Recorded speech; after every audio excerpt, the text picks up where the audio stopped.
This is Teresa Lee like you've never known. The good, the bad, and the ugly.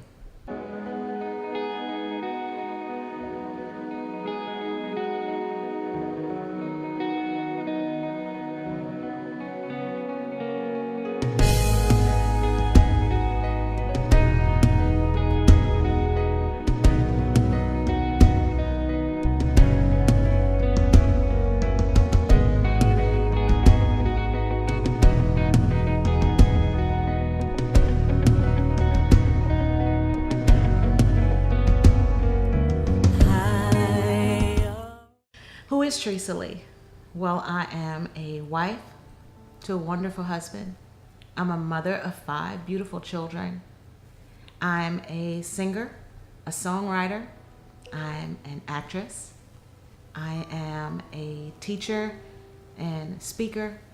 But most importantly, I'm a minister of the gospel. So where am I from?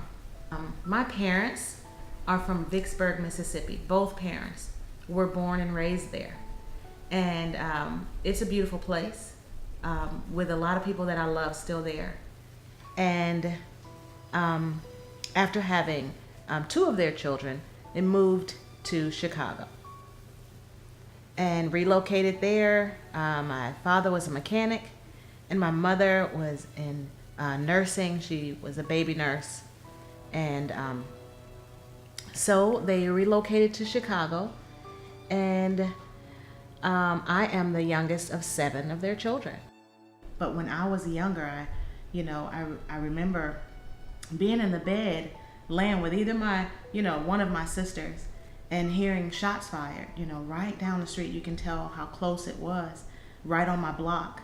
But I remember that sense of where I was very sheltered, and a sense of closeness in my family, where my parents did all that they could to protect us from those things. My mother and my father kept us in church. They were praying people. My mom, kept us in church, and I remember, although the turmoil was right outside, my parents did all that they could to keep us out of that. And I just remember knowing that my family would fight. We would fight other people that would mess with us. We were close. Now, we also fought inside of our family too, amongst each other, little things that family go through and things like that. But you better not mess with them is how it is. We could fight and talk about each other and do things, within our family, but nobody on the outside could come in and break that union that we had. I remember, we were so close like that because of our parents. We had both parents in our household, which is a blessing. And they were together until death. But I remember my mom pulling us all together around their bed. They had a queen size bed, and if you could imagine all 9 of us being around the bed, and she would get us together every single morning to pray. Now, I don't know who was praying. Maybe she probably been the only one praying. And every now and then we'd squeak out a prayer here and there, and she'd have each person take a turn. But I'm marked by that time that she kept us not only in church but at home, and modeled a Christian woman in front of me. But she would have us to pray every day and have us to grab hands, wake up out of bed, not wanting to be there, everybody grumbling and complaining, but we got together and we would pray. And I believe to this day, my mom passed away with prayer calluses on her knees from praying for her kids. But she passed that down to us to be women and men of prayer. But I was rebellious. Anybody that knows what, I was not a PK, a preacher's kid or anything like that, but we grew up in church. And I remember, feeling like there was always something more. Like these people who I'm hearing from don't know everything. Surely they don't know everything, because, my mom always told us that, you're a product of your environment and who are you around, and we know how many influences we have from, now it's internet, but before then it was television and those people around you in fashion and, being a young girl and trying to find your way. And I went through going through school and elementary school, and I was able to go to Bogan High School in Chicago, which is really, really great school, which is computer focused. But I went there and I really excelled in studies and I was promoted. So I ended up graduating high school at 16, which was a blessing and a curse when I think about it many times. Not a curse because I'm not cursed, but it was some negative there because I was not mentally ready to move on to the next step, at 16. And after graduating, I wanted to continue my studies in computer. So I went to DeVry Institute of Technology, and I studied computer information systems, which was great, a great thing to do. However, I went there with a lot of older people. DeVry will, because of the types of things you can learn there, it really, really had a lot of older people there. And it wasn't great for a young girl at 16 and 17 trying to find her way. Because, I'm looking for love. I'm trying to find more love outside of my home, which I told you how many people I had there that loved me unconditionally. But I was looking for something that was really always there. The foundation I had in church, I hadn't yet found God and really had my own real experience with my Father in heaven. So, going to DeVry, I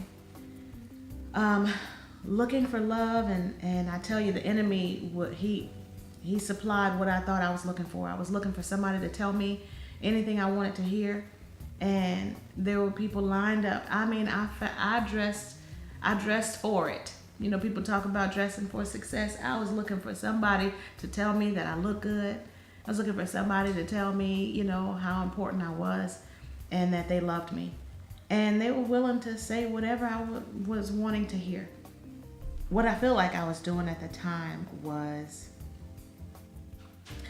I broke from my covering.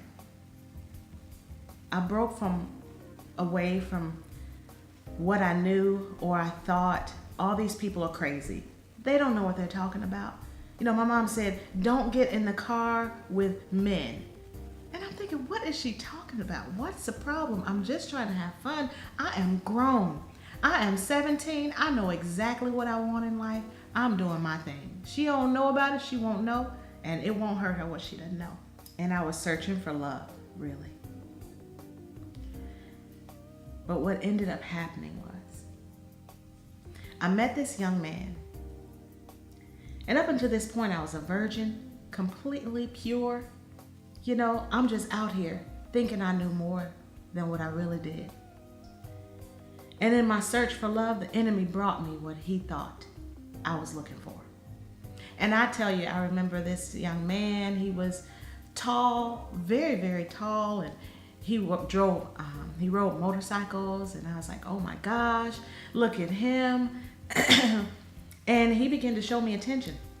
At the college, he would, bring me drinks and candy and, teddy bears. And I was like, oh my gosh, for me?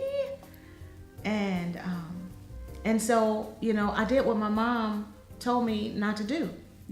I remember he came to the house one day, and my father answered the door, and he was like, yes, looking up to him. And he was like, yeah, I've come to take Teresa out. And I hate that my parents let me go, but they did. They were like, all right. Teresa, my mom said, he said, hold on a second. And I went up. I was like, okay, Ma, I'm going. I'll see you later. And she was like, Teresa, what are you wearing? I had this little bitty dress on and with a leather jacket up. Never forget, it was a hot pink little dress that if I held it up, it would just be a little like tube. When I put it on, it was whatever my shape was. And so I thought I was so cute. And I'm going out with this guy who was in his 30s. And so we went out.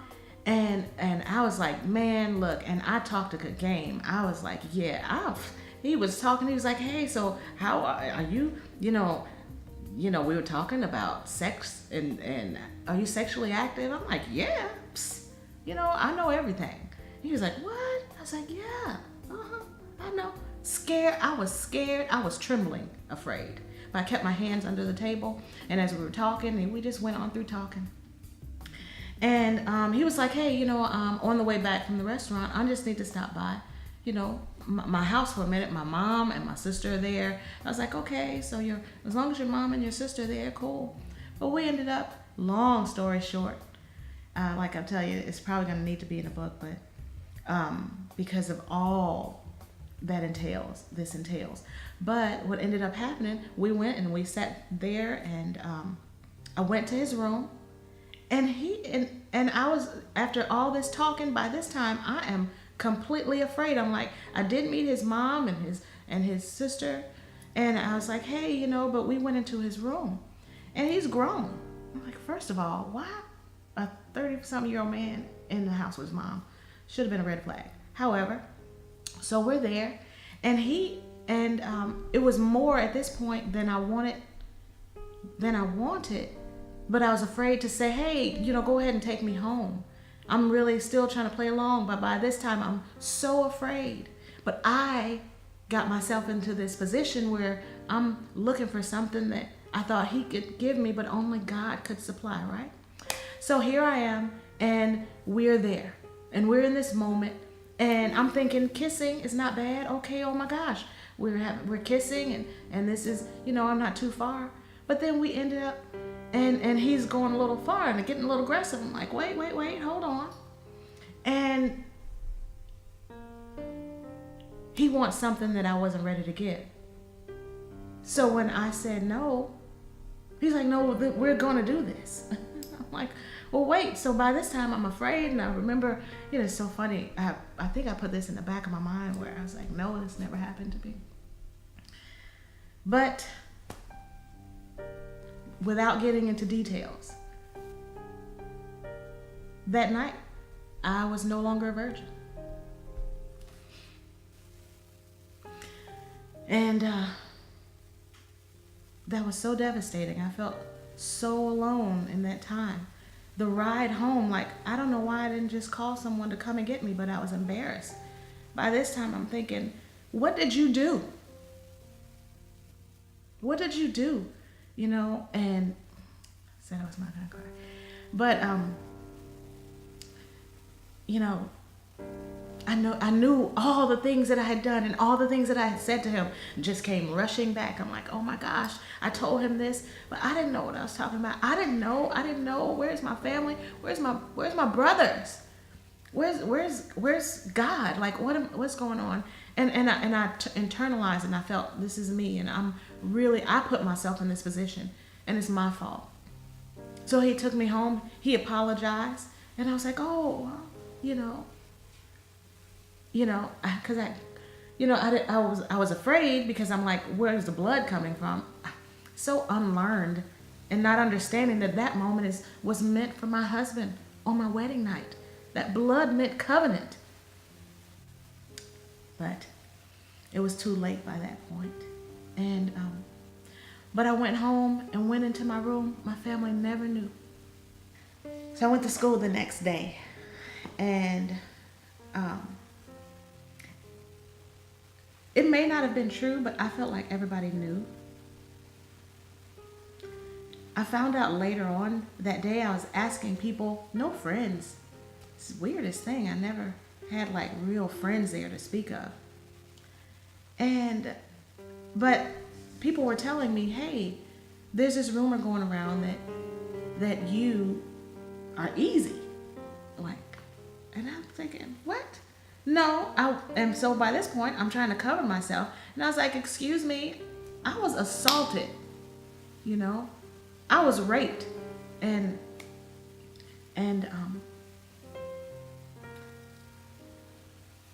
no one believed me. So I was just, you talk about low self-esteem. I thought, like, I am completely done. This is over. I'm nothing. This guy has taken what my mom and my sisters and my brothers have told me for years that was so precious, and I have it no more. So what am I now? Worthless? I'm grown, right? And I'm going to live my life the way I know to live it. And of course, that kind of attention followed, and I got more attention than I ever wanted, because now I don't know if they knew before I was pure, or, that I was a virgin, but now they know that I'm not.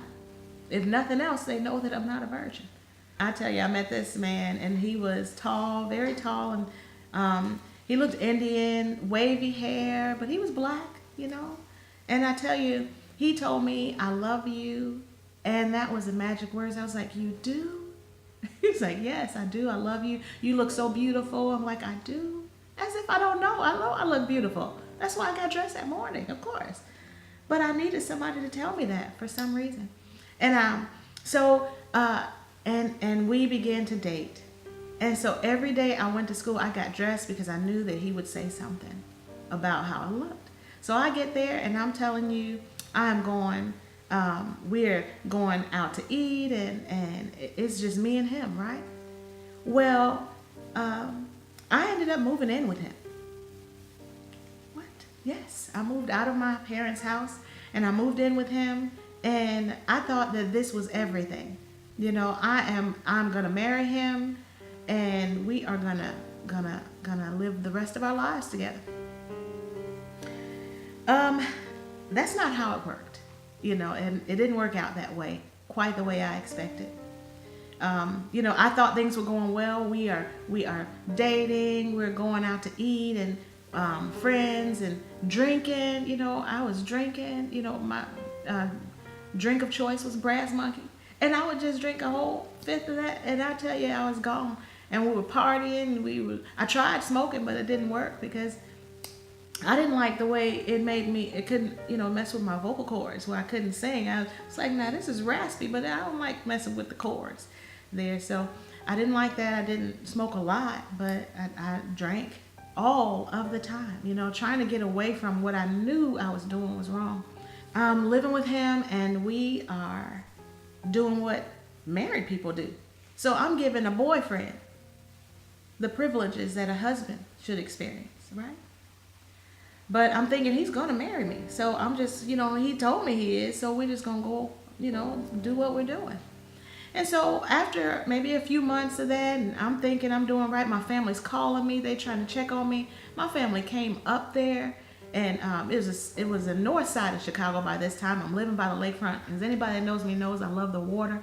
So I could look out at the water from this place that I was living in with him and his sister. And we were, just living in sin. And it wasn't too long, and I found out, oh my gosh, I'm pregnant. And I was like, "I think I'm pregnant." It's like, "What?" Yeah. So I went to the doctor, and they confirmed that you are pregnant. And I was like, nobody can know about this. I was afraid to tell my family. Now I know my family, and they would have loved me right on through it, no matter, "Okay, so you pregnant. What's next? Oh, let's go on and do whatever you have to do." There's always, a way out, and, but there was abortion available. So I went and I checked with the clinic, and long story short, we went and chose to have an abortion.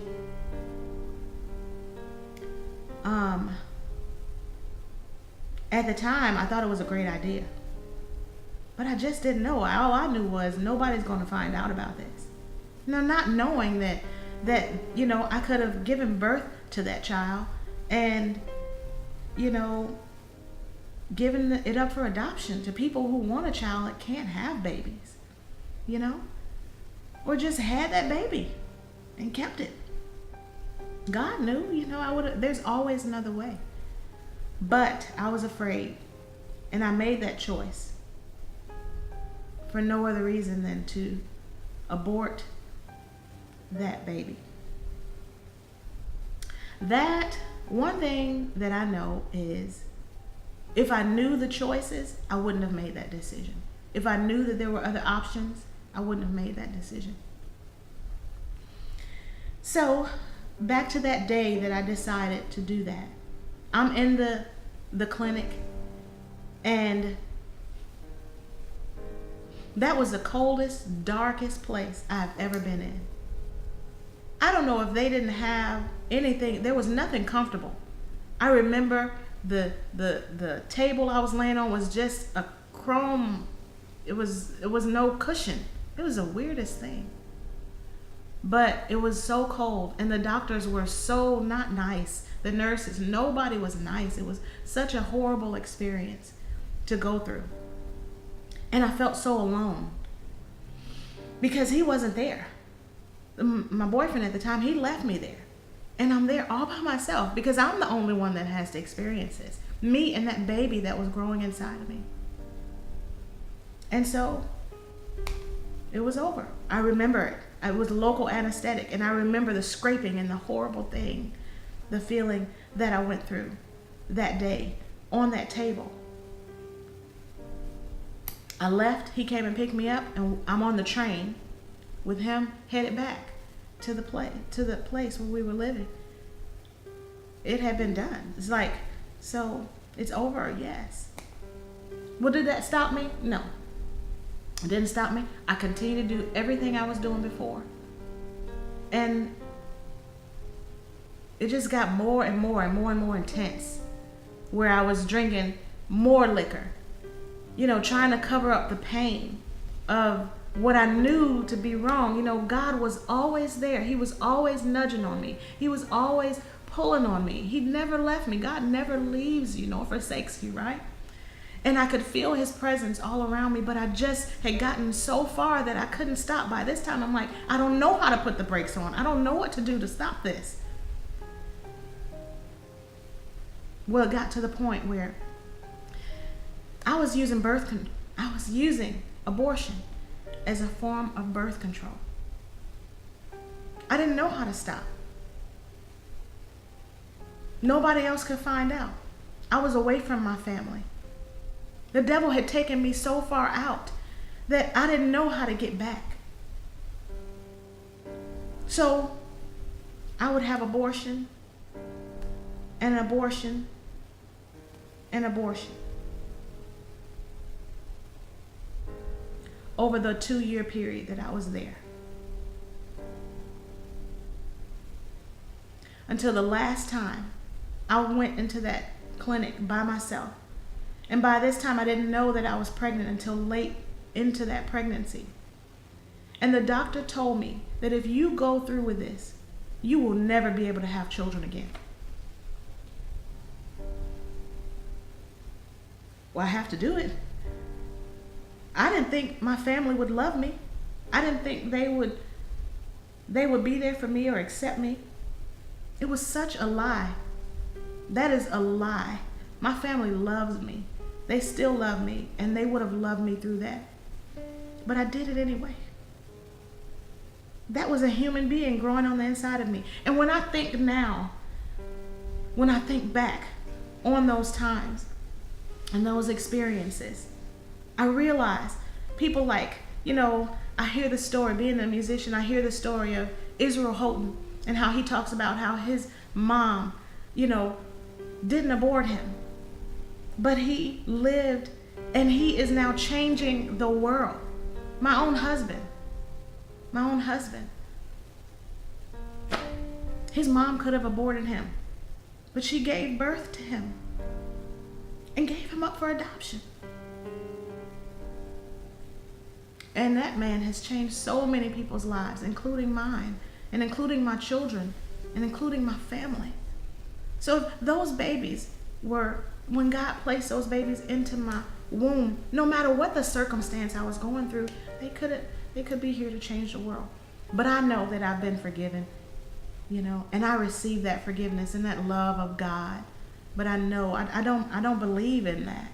And I just wish I had known about the other options, the other things that I could have done. And if someone had come and really, really pulled on me and shared the love of God with me.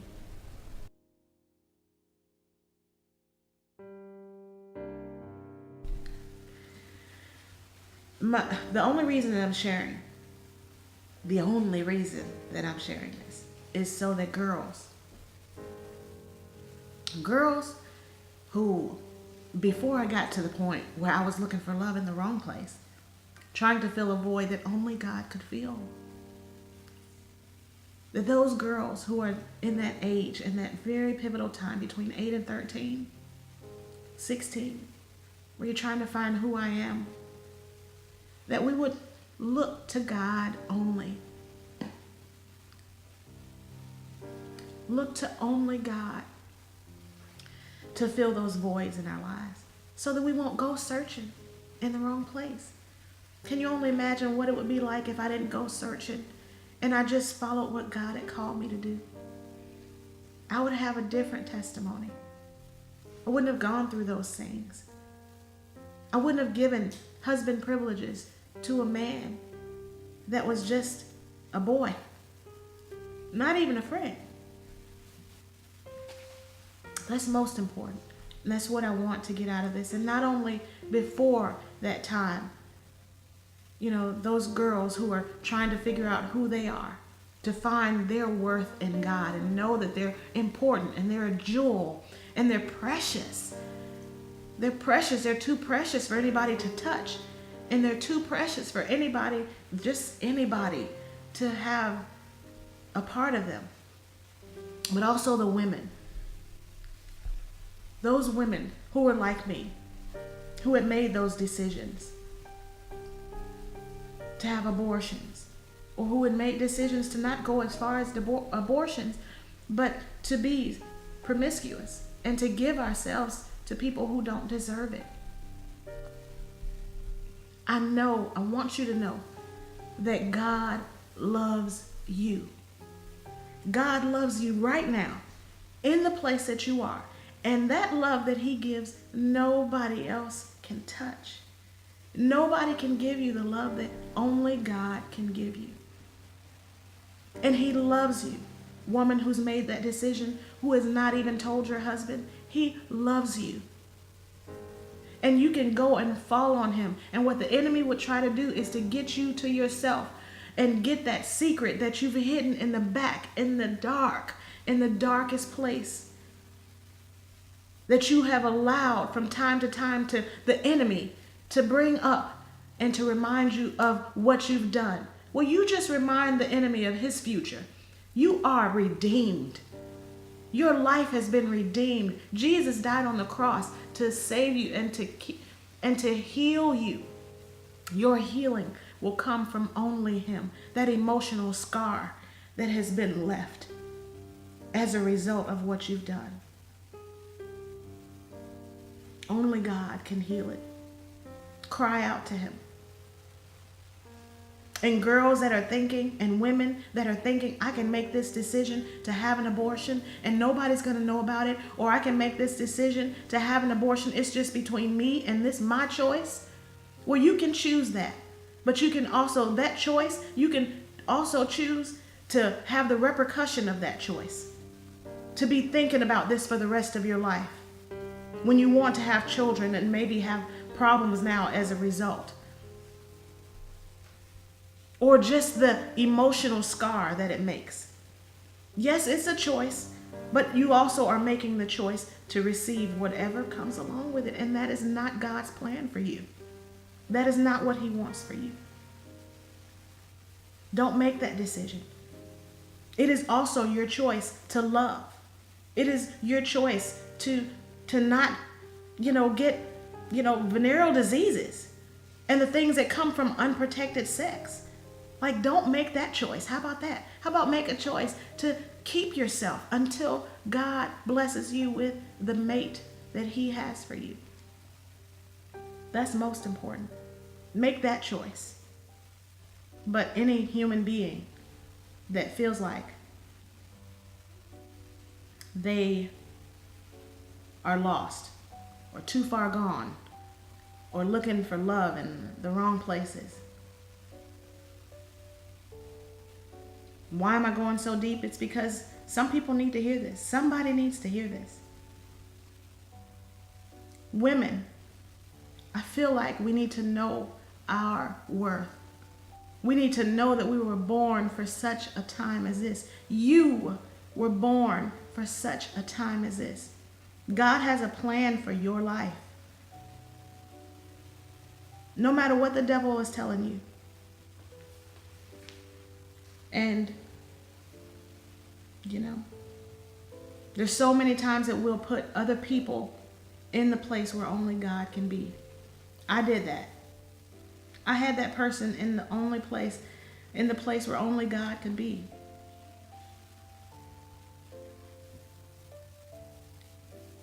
God is the only one that can fill that void. I remember so many times knowing that that person was cheating on me.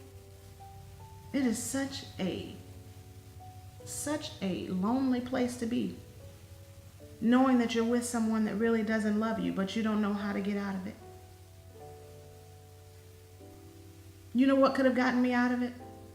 Talking. What I'm doing now. If I had done this before, or sharing. Talking to people important people, someone that could, a godly person.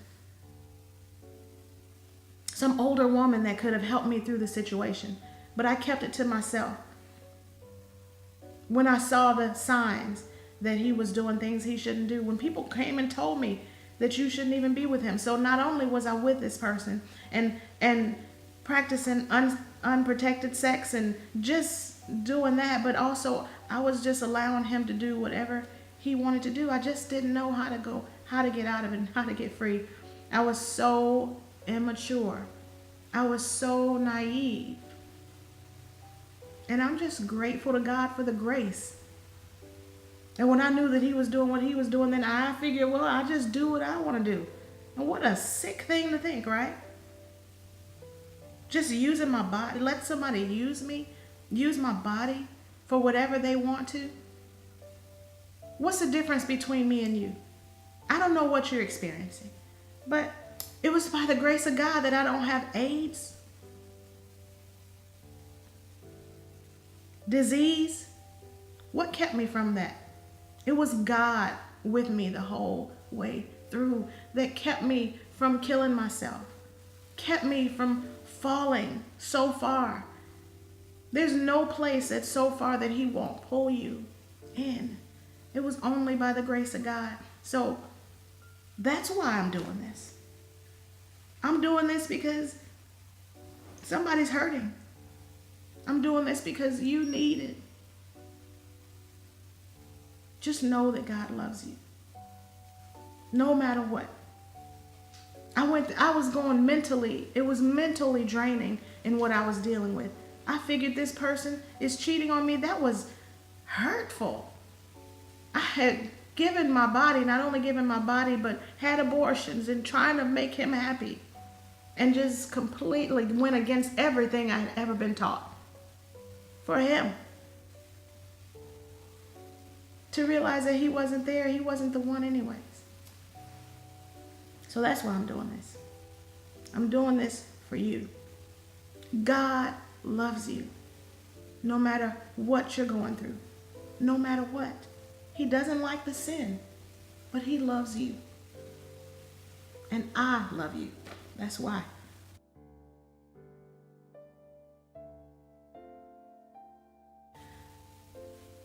How did I find God again? Well, God always knew that he could get to me through being able to sing to him. And so I remember being drunk, completely drunk. And they would say, Teresa, sing something.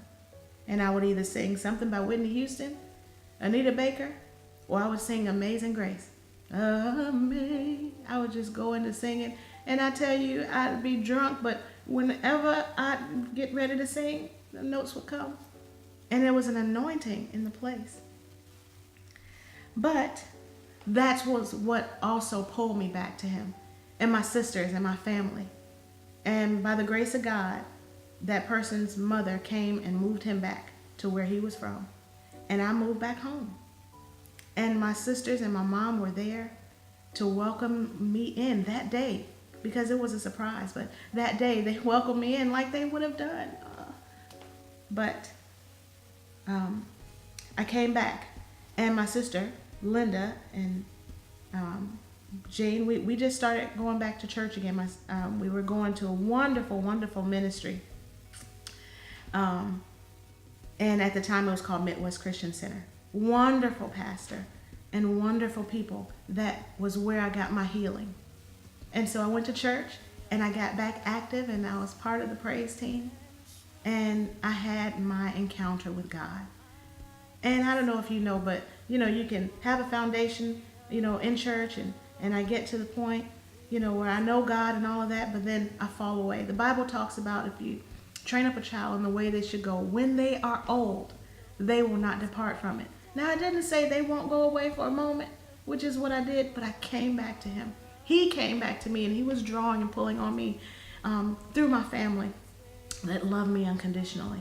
And I came back to him, and I started singing in church and on the praise team, and got so busy where I was so busy doing what God had called me to do that I wasn't even thinking about it. I felt like I had just done the unpardonable sin, and if God will allow me in church without lightning striking me down, then hey, I'm in the right place. Where I had my experience, my God encounter. And it was when Joyce Meyer came, and she was a guest speaker at the church. And she was up there and she began to talk about, she said, somebody here has had abortions. She said that I believe she said she had had an abortion. Anyways, I don't know her story, but I know mine. And she was up there and she was talking, and I was just glued to her. And she said, I want you to know that you're going to see those babies again in heaven. And God wants you to know that he loves you. And I'm telling you, it was like the cartoon where the tears were just jumping out of my eyes. And I was just like, oh my gosh, I'm okay. I'm going to be okay. And God still loves me through this. And I tell you, she said, come up to the front. And I went up there. I ran up there. I was one of the first people. And I just laid on that altar before God, and she prayed over us. And I remember just giving everything there at that moment. My family still didn't know the extent of what I had gone through at this point, which was also a moment for me to be able to come clean in front of all those people. But I ran up there to that stage, and at some point you got to come to God, and it doesn't matter who's around, who can see. It's between you and God. And I wanted him just that bad. And I tell you, I ran up to that stage and I got what I needed, my healing. Thank God for her, and thank God for that moment, and thank God for loving me the way that he can only love me through that thing. And I'm telling you, I got freedom that day, and I was free from any kind of condemnation. I was free from anything. And the enemy, those thoughts that would come, it's just, I look forward to the time when I would see those babies again. And you know what? The best testimony, one of the better testimonies about my history is that last doctor on that last abortion told me, you'll never have children again. Well, I have had children.